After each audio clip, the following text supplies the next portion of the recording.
नमस्कार दोस्तों, इस लेक्चर में अपन बात करने वाले हैं ग्रहणी के चिकित्सा सूत्र के बारे में।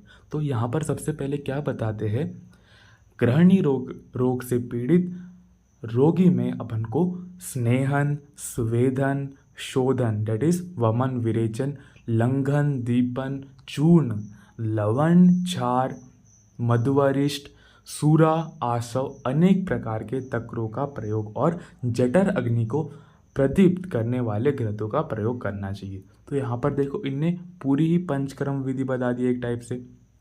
ठीक है, बस वस्ती वगैरह नहीं बताइए। स्नेहन, स्वेदन, शोधन, ठीक है, वमन, विरेचन, लंघन, ठीक है, लंघन, दीपन और लवण चूर्णों का भी यहाँ पर प्रयोग करना है अपन को। सूरा, आसव, ये सब अम्ल रस प्रदान होते हैं।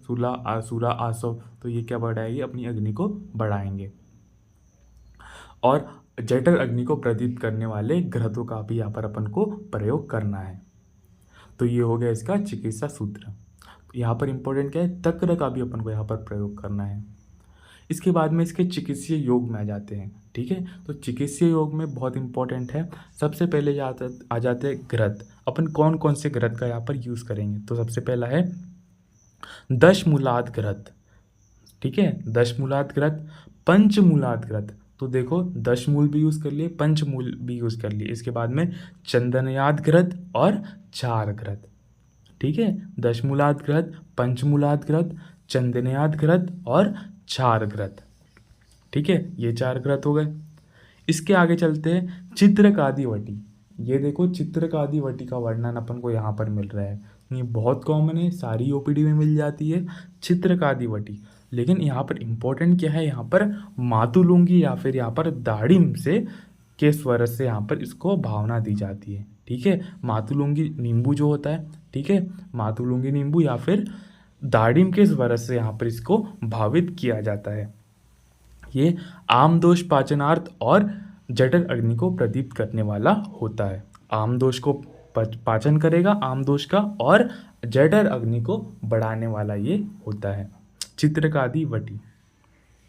इसके बाद जो आ जाता है, यहाँ पर चूर्ण का वर्णन किया है। तो चूर्ण कौन कौन से यूज़ करेंगे अपन, भुनिम्बाद चूर्ण, किरातिक्त्याद चूर्ण और मरीच्यादि चूर्ण का अपन यहाँ पर यूज़ करेंगे। ठीक है, भूनिम्ब्याद चूर्ण, किरातिक्त्याद चूर्ण और मरीच्यादि चूर्ण। इसके बाद और कौन सा इंपॉर्टेंट है, नागराज चूर्ण यहाँ पर इंपॉर्टेंट है, क्योंकि इसको ये पूछ लेता है कि कृष्ण आत्रेय द्वारा पूजित कौन सा योग है। तो जो नागराज चूर्ण है वो कृष्ण आत्रेय द्वारा पूजित है, और इसको अपन पित्तज ग्रहणी में अपन यूज़ करेंगे। नागराज चूर्ण का यूज़ करेंगे पित्तज ग्रहणी में, जो कि कृष्ण आत्रेय द्वारा पूजित है। इसके बाद मध्वारिष्ट और तक्रा अरिष्ट का भी यहाँ पर अपन प्रयोग करेंगे। कौन कौन से, मध्वा अरिष्ट और तक्रा अरिष्ट। तक्र का प्रयोग कहाँ करेंगे अपन, तक्रम तु ग्रहणी दोषम दीपनम ग्रहणी लाघवात, क्योंकि ये दीपन करेगा, ये और ये लघु होता है, लागा होता है, यहाँ पर उत्पन्न करेगा। दीपन करेगा, ग्राही होता है, मतलब कि दीपन के साथ साथ पाचन भी करेगा, और ग्रहणी में जो दोष है उसको हरेगा। ठीक है दोस्तों, दीपन, ग्राही और लागा होने के कारण इसका अपन यहाँ पर यूज़ करेंगे, काय का, तक्र का। इसके साथ साथ यहाँ पर बताया है मधुक आसव, मूलासव, दुरालभा आसव और पिंड आसव। आसव में कौन कौन से है, मधुक आसव, मूलासव, दुरालभा आसव और पिंड आसव। देखो, पिंड से रिलेटेड क्या क्या लिखा है मैंने। पिंड आसव को अपन रसायन में यूज़ करेंगे। पिंड रस का अपन, पिंड रस जो होता है वो वृक्ष होता है, ये दृश्य मिसप्रिंट हो गया है, लेकिन पिंड रस जो होता है वो वृक्ष होता है, वो बाजीकरण में अपन पढ़ते हैं। ठीक है, इसके साथ साथ जो पिंड तेल है वो अपन वात रक्त में यूज़ करेंगे एक्सटर्नल एप्लीकेशन के लिए। ठीक है, पिंड तेल को कहाँ यूज़ करेंगे, वात रक्त में। पिंड रस को जो होता है वो वृक्ष होता है, और पिंड आसव जो होता है वो रसायन होता है।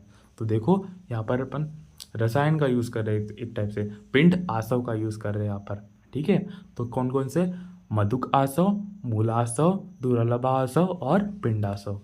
इसके बाद में आगे चलते हैं, यहाँ पर भल्लातक क्षार का भी वर्णन आता है। तो भल्लातक क्षार भी अपन यहाँ यूज़ करेंगे। क्षार गुटी का क्षार गुटिका में 3 लवण, ये भी कृष्ण आत्रेय द्वारा बताया गया है। तो क्षार गुटिका बता दिया इनने, और ये कौन सा चूर्ण था, नागरात। ये देखो, ये नागरात चूर्ण भी कृष्ण आत्रेय द्वारा पूजित है। इसके बाद में क्या जाता है, चरक ने कफज ग्रहणी में आवस्थी की चिकित्सा बताई है। तो ये बहुत इंपॉर्टेंट है, आवस्थी की चिकित्सा का वर्णन कहाँ मिलता है, तो आवस्थी की चिकित्सा का वर्णन कफज ग्रहणी में चरक जी ने बताया है। नेक्स्ट पॉइंट क्या है, चरक ने ग्रहणी चिकित्सा में आम पक्व मल की परीक्षा बताई है। तो ग्रहणी में ही तो करेंगे ना मन आम पक्व मल की परीक्षा। अगर वो जो अन्न है, मतलब कि जो मल है, अगर वो डूब जा रहा है तो मतलब कि वो आम से युक्त है, इसलिए वो डूब जा रहा है, तो ये परीक्षा होगी इस टाइप से। मतलब कि अगर कोई ओपीडी में अपने पेशेंट आ रहा है तो अपन उसको डेफिनेटली पूछेंगे कि भाई जो मल है वो डूब जाता है पानी में या फिर तैरता है। अगर वो तैरता है इसका मतलब वहाँ पर आम की उत्पत्ति नहीं हुई है, अगर वो डूब जाएगा तो वो आम युक्त अन्न है। तो आम और पक्व मल की परीक्षा भी यहाँ पर बताइए ग्रहणी की चिकित्सा में। चक्रपाणि ने दारिमाष्टक चूर्ण को ग्रहणी रोग में जो प्रभावी माना है, अति प्रभावी माना है। किसने, चक्रपाणि ने किसको, दारिम अष्टक चूर्ण को यहाँ पर बहुत ज़्यादा इफेक्टिव माना है।